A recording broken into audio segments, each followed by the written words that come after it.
사랑하는 아버지, 오늘도 태양이 뜨고 태양이 저물어 가는 이 아름다운 저녁, 행복한 안식일을 맞이하게 하시니 아버지 감사합니다.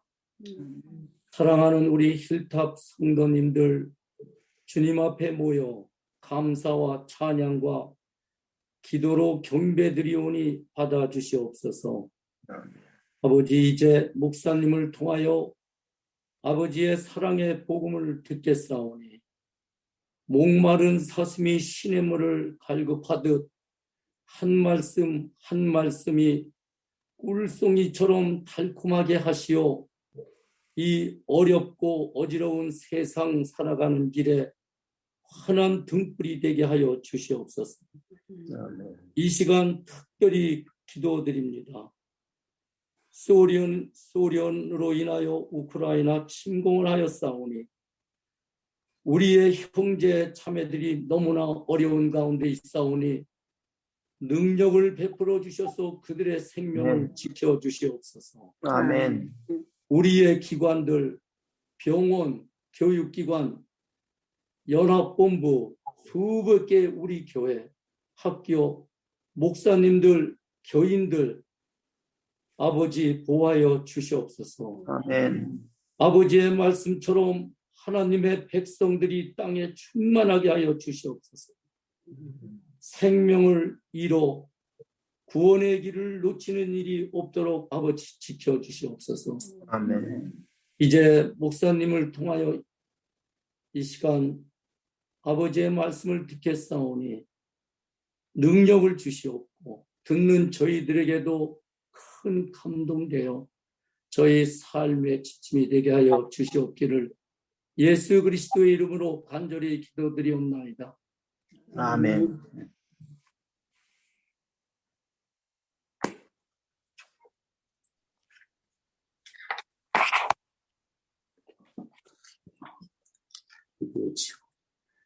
이제 목사님 말씀해 주시겠습니다.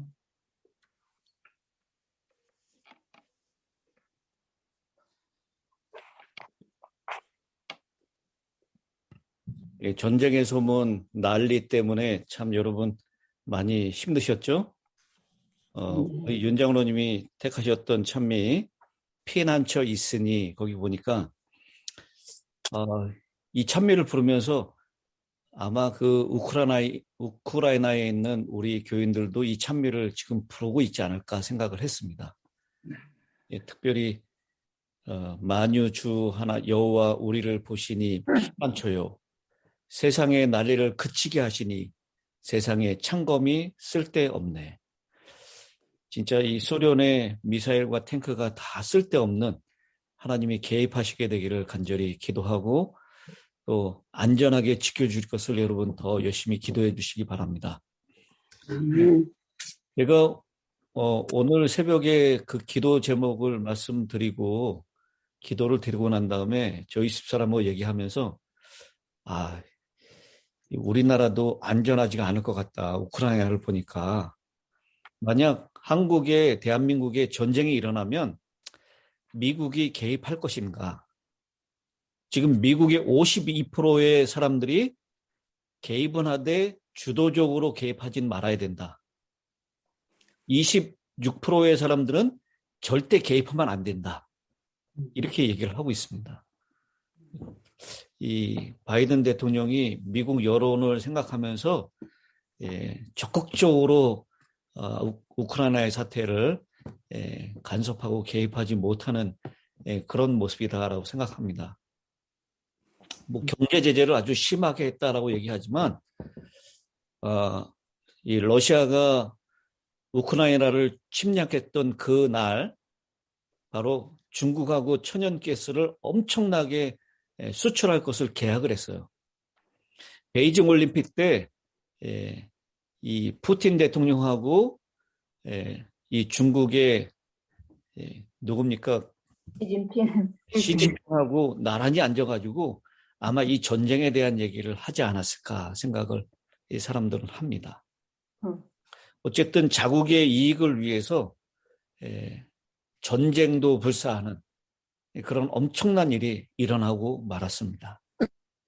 이러한 때에 우리가 더 열심히 기도해야 된다라고 말씀을 드렸지만 제가 이런 얘기를 덧붙여서 했어요. 우리 대한민국이 자주국방을 좀 해야 된다고. 미국 믿어서 안 된다고. 옆에 있는 뭐 연합군 믿어서 안 된다고. 우리가 더 많이 무기도 만들고 군인들도 더 강하게 훈련시키고 자주국방을 해야 된다 그랬더니 저희 집사람이 하는 얘기가 아니 무슨 기도하자고 해놓고 그런 얘기를 하냐고. 기도해야지 무슨 그런 말씀을 하냐고. 그렇게 얘기하는 걸 듣고 제가 아주 회개하는 마음으로 오늘 이 말씀을 다른 말씀을 준비했다가 오늘 확 바꿔가지고 오늘 저녁에 회개하는 심정으로 함께 이 말씀을 좀 나누려고 합니다. 오늘 말씀의 제목은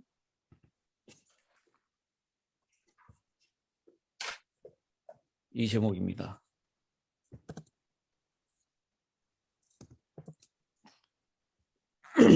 내가 믿나이다 나의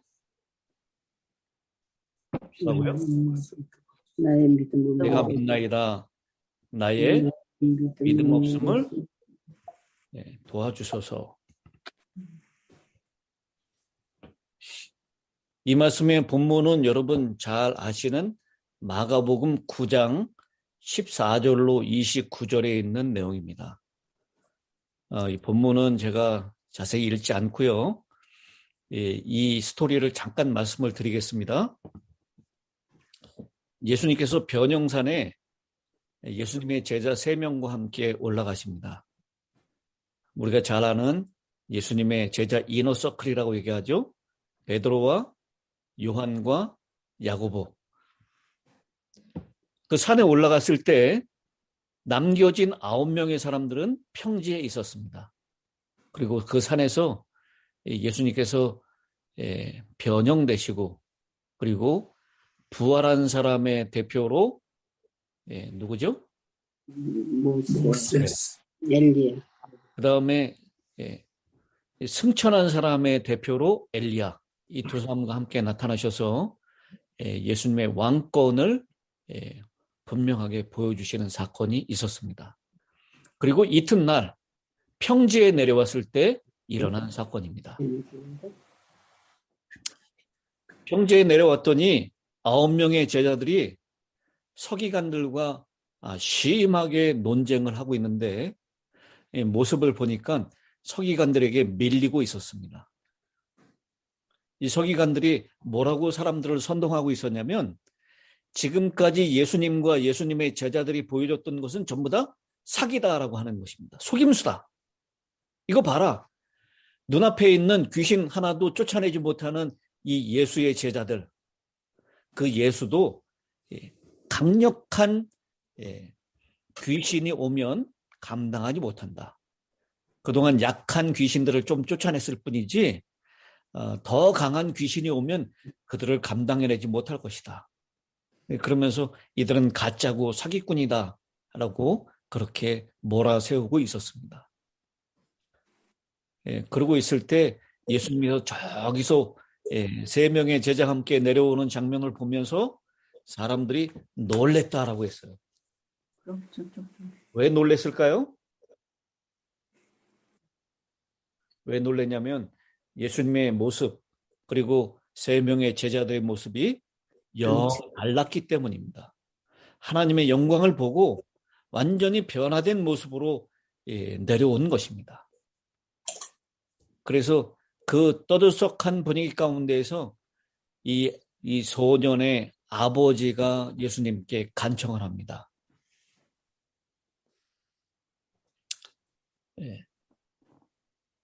무리 중에 하나가 대답하되 선생님, 벙어리 귀신 들린 내 아들을 선생님께 데려왔나이다. 귀신이 어디서든지 저를 잡으면 거꾸로 저 거품을 흘리며 이를 갈며 그리고 파리하여 가는지라. 내가 선생의 제자들에게 내어 쫓아달라 하였으나 저희가 능히 하지 못하더이다. 대답하여 가라사대 믿음이 없는 세대여, 내가 얼마나 너희와 함께 있으며 얼마나 너희를 참으리요. 그를 내게로 데려오라 하시매 이에 데리고 오니 귀신이 예수를 보고 곧 그 아이로 심히 경련을 일으키게 하는지라. 저가 땅에 엎드러져 굴며 거품을 흘리더라. 21절입니다. 예수께서 그 아비에게 물으시되 언제부터 이렇게 되었느냐 하시니 가로되 어릴 때부터니이다. 귀신이 저를 죽이려고 불과 물에 자주 던졌나이다. 그러나 무엇을 하실 수 있거든 우리를 불쌍히 여기사 도와주옵소서. 그때 오늘 이 제목에 있는 말씀을 하시는 것입니다. 예수께서 이르시되 할 수 있거든이 무슨 말이냐? 믿는 자에게는 능치 못할 일이 없느니라 하시니 곧 네. 아이 아비가 소리를 질러 가로되 내가 믿나이다. 나의 믿음 없는 것을 도와주소서 하더라. 여러분, 부자선지자 하권 360페이지에 하나님의 자녀들 편에 있는 모든 실수는 그들의 무엇의 부족이라고요? 그들의 믿음의 부족에 기인한다라고 했습니다. 또 성화된 생애 119페이지에는 신앙이 생애의 큰 일이 되게 해야 한다. 이외에 다른 어떤 것이라도 이보다 더 중요하게 여겨져서는 안 된다. 뭐가 제일 중요하다고요? 신앙이 제일 중요하다는 것입니다. 고린도후서 13장 5절에도 이렇게 말씀하십니다. 너희가 믿음에 있는가 너희 자신을 시험하고 너희 자신을 확증하라. 예수 그리스도께서 너희 안에 계신 줄을 너희가 스스로 알지 못하느냐? 그렇지 않으면 너희가 버리운 자니라. 이런 말씀들을 종합하면요, 마치 공산당원이 당성이 없으면 그 생명이 다하듯이 우리 그리스도인들은 믿음이 없으면 그 생명이 다한 것이다 라는 것입니다. 우리 기독교는 믿음의 종교입니다. 믿음으로 하나님의 자녀가 되는 권세를 받습니다. 요한복음 1장 12절. 믿음으로 영생을 얻고 구원을 얻습니다. 요한복음 3장 16절, 36절, 사도행전 16장 31절. 믿음으로 배에서 생수가 터지듯이 성령을 받습니다. 요한복음 7장 38절. 믿음으로 세상을 이깁니다. 요한일서 5장 4절. 믿음으로 하나님을 기쁘시게 해드릴 수 있습니다. 믿음이 없는 자는 하나님을 기쁘시게 하지 못하나니 히브리서 11장 6절. 믿음으로 의롭다함을 받습니다. 로마서 1장 17절, 3장 22절. 믿음으로 예수님의 큰 일도 행합니다. 내가 행한 일뿐만 아니라 이것보다 더 큰 일도 한다라고 요한복음 14장 12절에 말씀하셨습니다. 이 요한이 기록한 책 요한복음은 믿음과 영생의 책이라고 말하고 요한복음 안에서만 믿음이라고 하는 말이 98번 사용되었습니다. 당연히 요한이 우리 주님의 사랑을 많이 받았고 주님을 기쁘시게 해드린 모양입니다. 우리도 믿음을 가진다면 그렇게 할 수 있습니다. 그런데 이 마지막 때의 특성이, 말세의 특징이 있다고 그랬어요. 그 첫 번째는 누가복음 18장 8절에 그러나 인자가 올 때에 세상에서 믿음을 보겠느냐. 여러분, 이 누가복음 18장 8절에 있는 이 말씀, 인자가 올 때, 말세가 가까울 때죠. 말세에 세상에서 믿음을 보겠느냐라고 말씀을 하십니다. 많은 사람들의 믿음이 식어질 것을 경고하고 있는 것입니다. 동시에 마태복음 24장 4절 5절에 예수께서 대답하여 가라사대 너희가 사람의 미혹을 받지 않도록 주의하라. 많은 사람이 내 이름으로 와서 이르되 나는 그리스도라 하여 많은 사람을 미혹해 하리라. 이렇게 예고한 대로 이 마지막 때에는 광신과 잘못된 미신, 맹신 이런 것들이 두드러지게 나타나게 될 것이다 라고도 경고하고 있습니다. 그래서 저는 오늘 이 본문의 말씀을 통해서 우리가 가져야 될 믿음에 대해서 진정한 믿음이 무엇인지 생각하며 은혜를 받고자 합니다. 첫째, 믿음이 없는 세대여라고 말씀했습니다. 우리의 세대를 겨냥한 말씀입니다. 오늘 우리 세대는 믿음이 없습니다.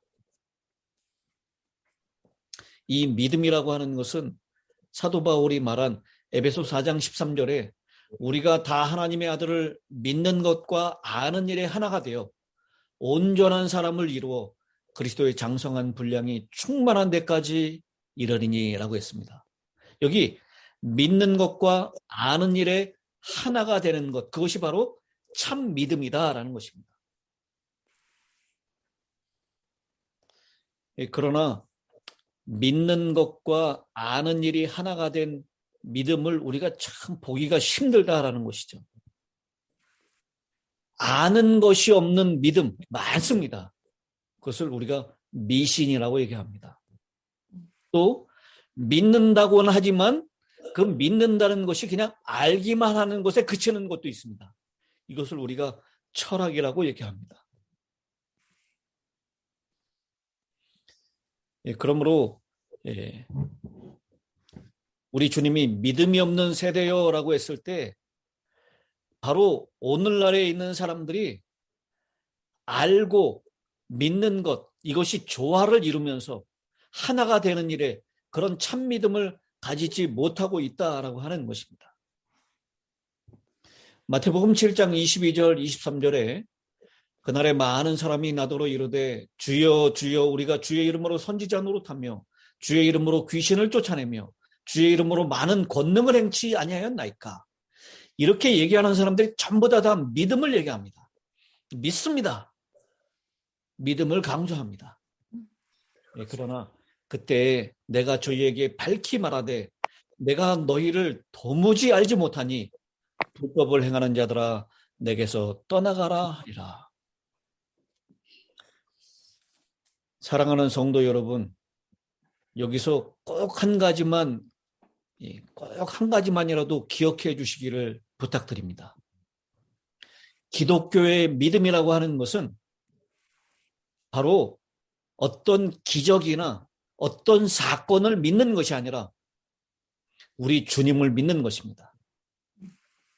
우리 주님의 인격과 함께 알고 사귀고 교제하는 것입니다.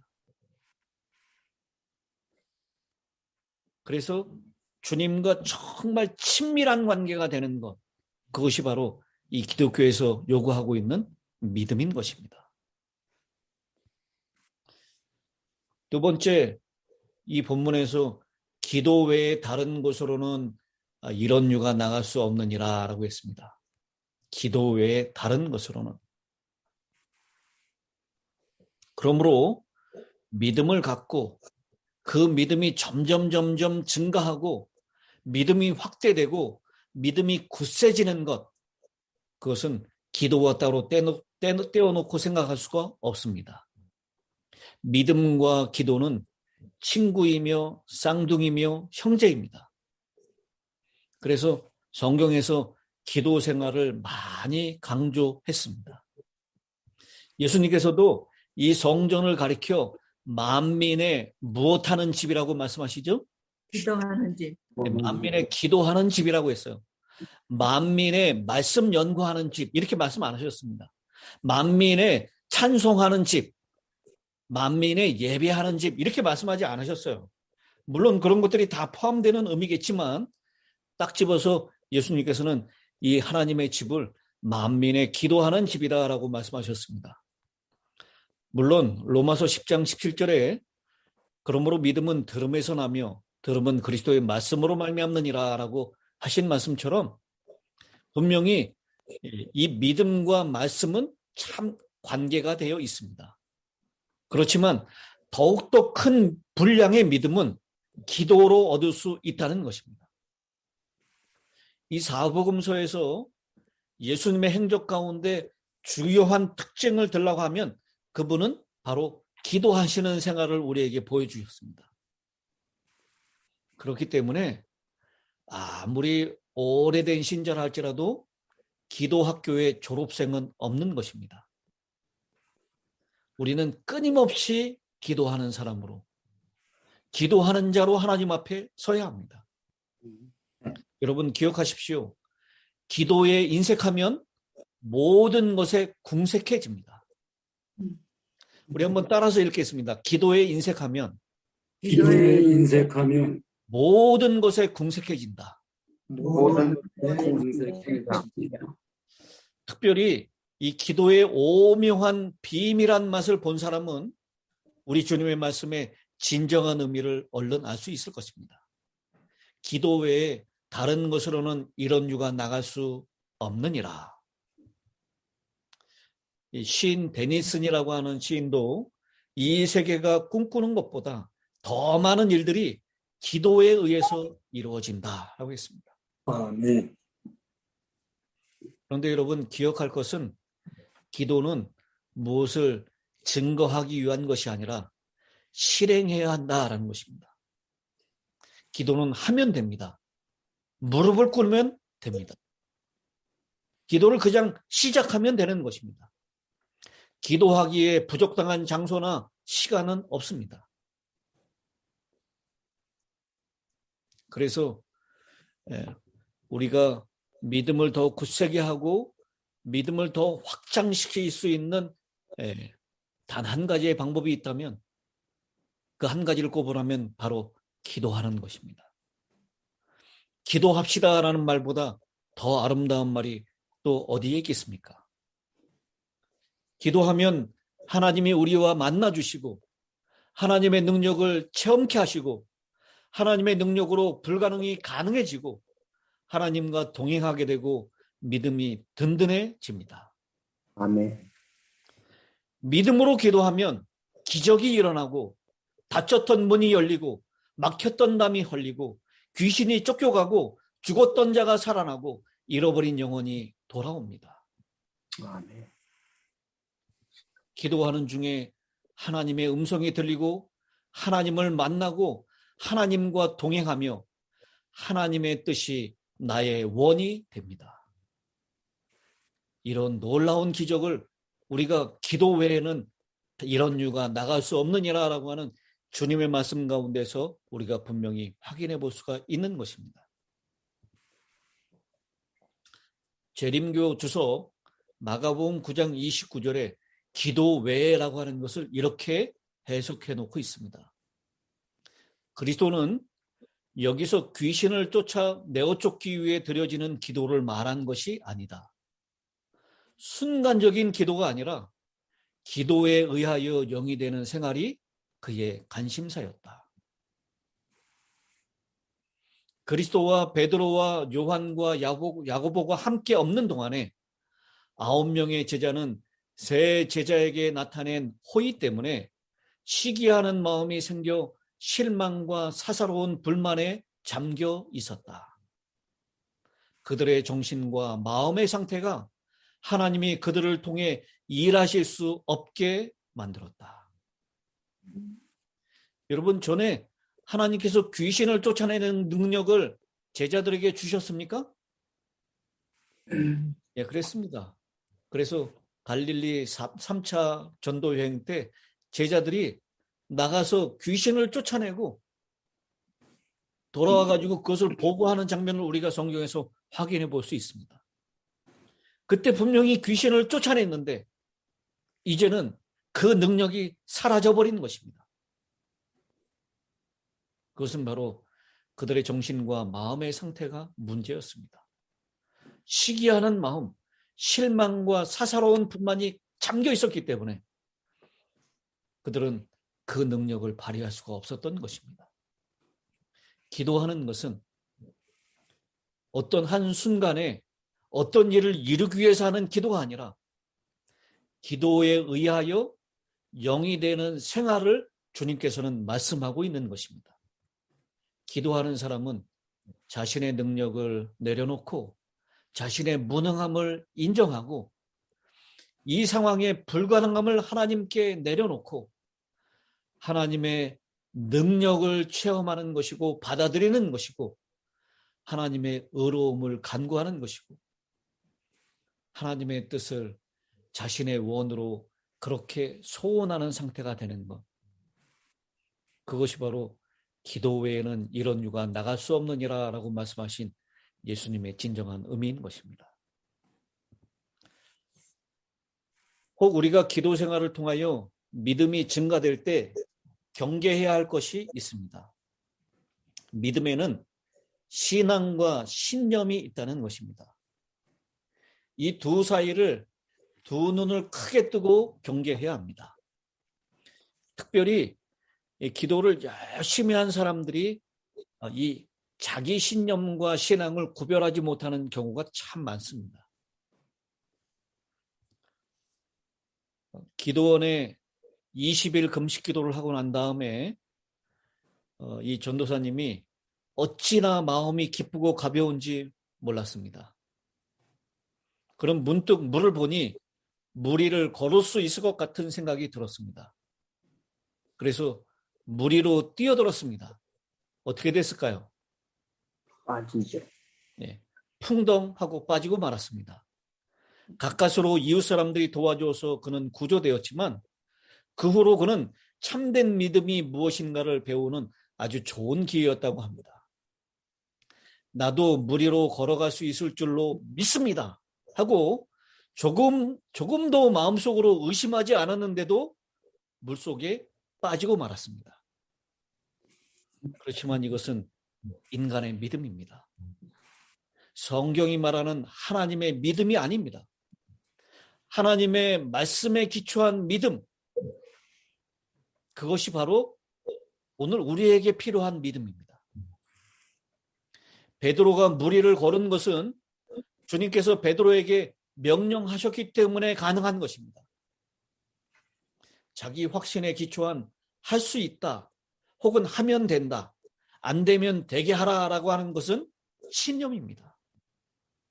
하지만 하나님의 말씀과 명령에 기초한 것은 신앙입니다.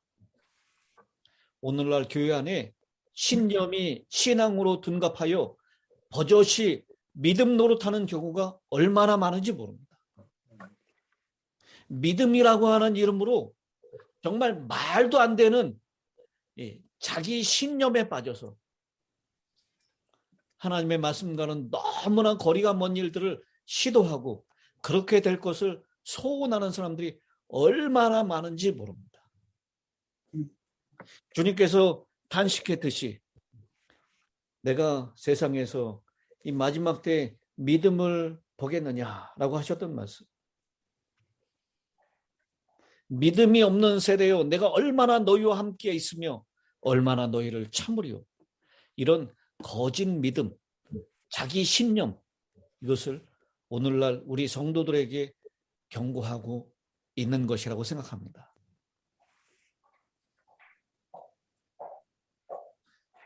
어느 교회에 지체장애자 한 분이 들어와서 열심히 기도를 합니다. 아주 간절한 기도를 드린 것입니다. 그런데 이 기도하는 것을 지나가던 한 사람이 저 사람 없는 다리 고쳐달라고 기도하나? 그런다고 없는 다리가 생길까? 기도하던 장애인이 이 소리를 듣고 일어나서 조용히 말했습니다. 나는 없는 다리를 있게 해달라고 기도하는 것이 아닙니다. 있는 다리 하나라도 성실하게 살아갈 수 있도록 해달라고 기도합니다. 그리고 장애자를 얕보고 무시하는 사람들까지 사랑하게 해달라고 기도하는 것입니다. 그렇습니다, 여러분. 우리는 하나님의 말씀에 하나님의 품성에 맞는 기도를 드려야 합니다.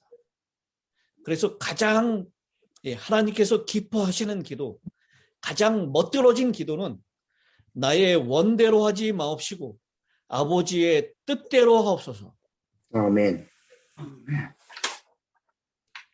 이렇게 기도한다면 아버지께서 분명히 그 기도를 응답하실 줄로 믿습니다. 여러분, 저는 이번에 이 러시아가 침공하는 그 모습을 보면서 이 마지막 때에 사람들의 이 자기의 이익, 또 이 푸틴도 이제 24년인가요? 다시 대통령에 다시 출마해야 되는데 이 다른 나라를 침략할 때마다 푸틴의 지지율이 상승했다 그래요.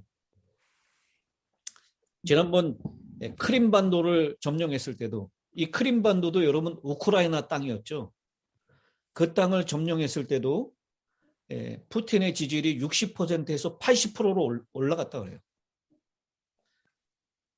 이 우크라이나가 나토에 가입하기를 원했고 이 서방의 나토도 우크라이나를 나토에 가입시키려고 하는 일에 적극적이 되자 이 푸틴이 나토 가입을 저지하기 위해서 이 러시아 변방 가까이에 있는 두 공화국을 독립공화국으로 인정하면서 그들의 평화를 위해서 평화 유지군을 러시아군을 보낸다라는 명목으로 우크라이나 땅을 점령하고 지금 싸우고 있는 것입니다. 제가 말씀드렸듯이 이 키예프에 우리 재림 교인들도 많이 있다 그래요. 우크라이나에 한 4만 명이 넘는 재림 성도들이 있다라고 얘기합니다. 그들이 정말 전쟁이 과연 일어날 수 있을까? 이렇게 모든 사회가, 특별히 서방 사회가 여러 가지로 경고하고 미국이 침공할 것이다. 그렇게 하면 경제 제재가 따를 것이다 라고 그렇게 얘기했지만 그 원하지 않았던 전쟁이 일어나고야 말았습니다. 분명히 난리와 난리의 소문, 전쟁과 전쟁이 끊임없이 일어난다라고 하는 이 이야기는 분명히 마지막 예수님의 재림의 징조 가운데 하나입니다. 정말 예수님이 올 때가 다 됐습니다. 이러한 때에 주님께서 이 주님이 오시는 그 마지막 세상에 믿음을 보겠느냐라고 말씀하셨는데 제자들을 책망한 것도 있지만 제자들의 믿음 없음, 그 외에 그 많은 사람들의 믿음 없으면 더할 나이도, 더할 필요도, 더 말할 필요도 없는 것입니다.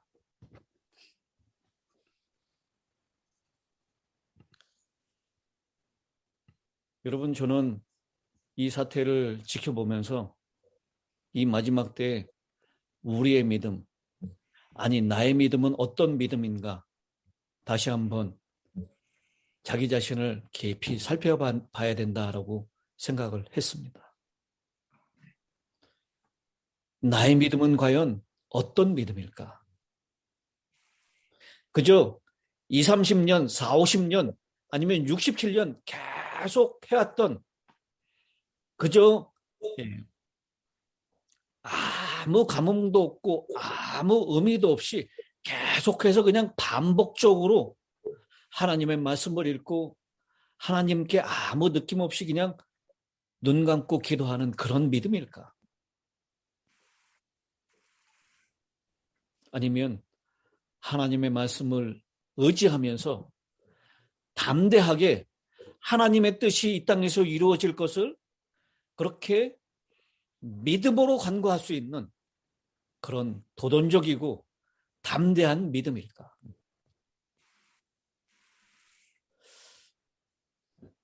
믿음으로 기도하자고 얘기해놓고 또 우리도 대한민국도 좀 자주 국방을 해야 된다. 군사력을 좀 높여야 된다. 이런 얘기를 진짜 몇 시간도 지나지 않아서 얘기했었던 제 자신을 보면서 주님께서 믿음이 없는 세대요. 어느 때까지 너를 지켜보고 어느 때까지 내가 참겠느냐라고 했던 그 말씀을 떠올렸습니다.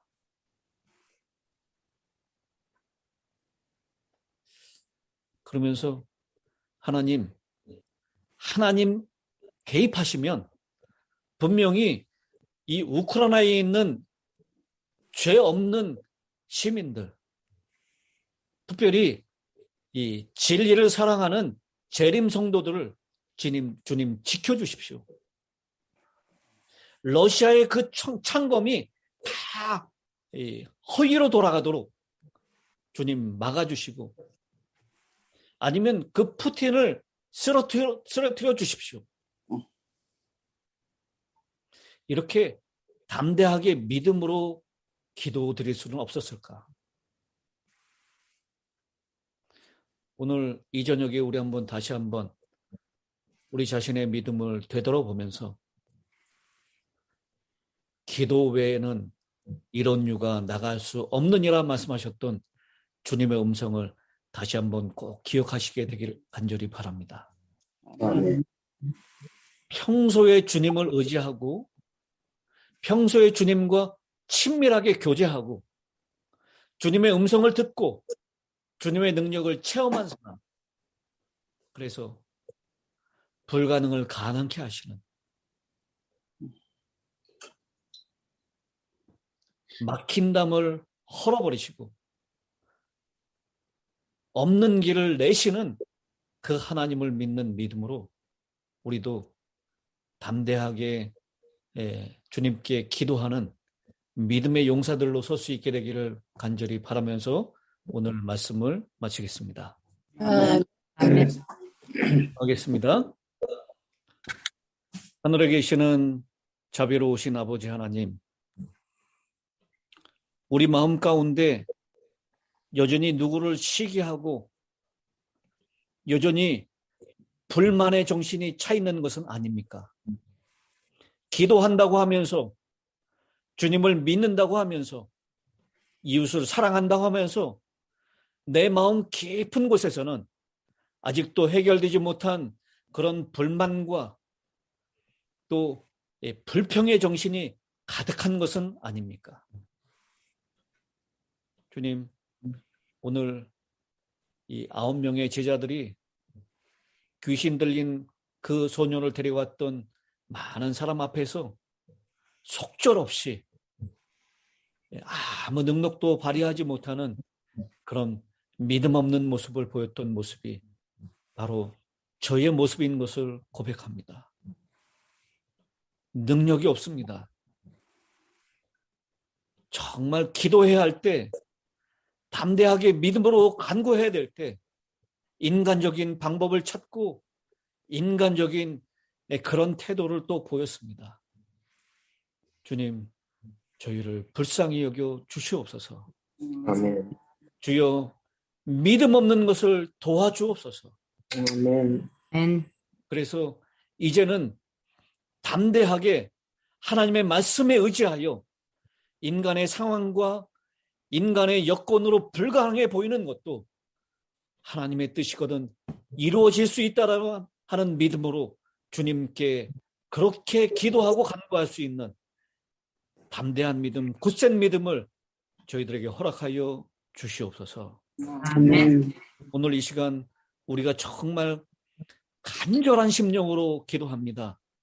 주님, 전쟁의 소용돌이에 휘말려 있는 주의 사랑하는 백성들 머리털 하나도 상하지 않도록 지켜주시고, 아멘. 이제는 회개하고 빨리 이 전쟁이 끝날 수 있도록 주님 은혜를 베풀어 주시옵소서. 아멘. 하나님의 능하신 손으로 개입하셔서 우크라이나에 있는 수많은 양민들이 더 이상 희생당하지 않게 도와주시고, 우리 재림교단의 학교와 병원과 출판사와 교회들과 성도들을 지켜주셔서 아멘. 이 마지막 때에 하나님의 놀라운 역사하심을 증거하며 주의 재림을 신속히 마칠 수 있는 또 하나의 증거가 될 수 있도록 인도하여 주시옵소서. 하나님의 선하신 도우심이 우리 힐탑의 모든 성도들과 특별히 우리의 자녀들 위해 하나님이 원하시는 그런 하나님을 믿고 아는 일에 하나가 되는 참 믿음을 소유할 수 있는 믿음의 사람들 되게 하시고 기도의 사람들 될 수 있도록 도와주시옵기를 우리를 사랑하시는 예수님의 이름으로 간절히 기도드리옵나이다. 아멘. 아멘.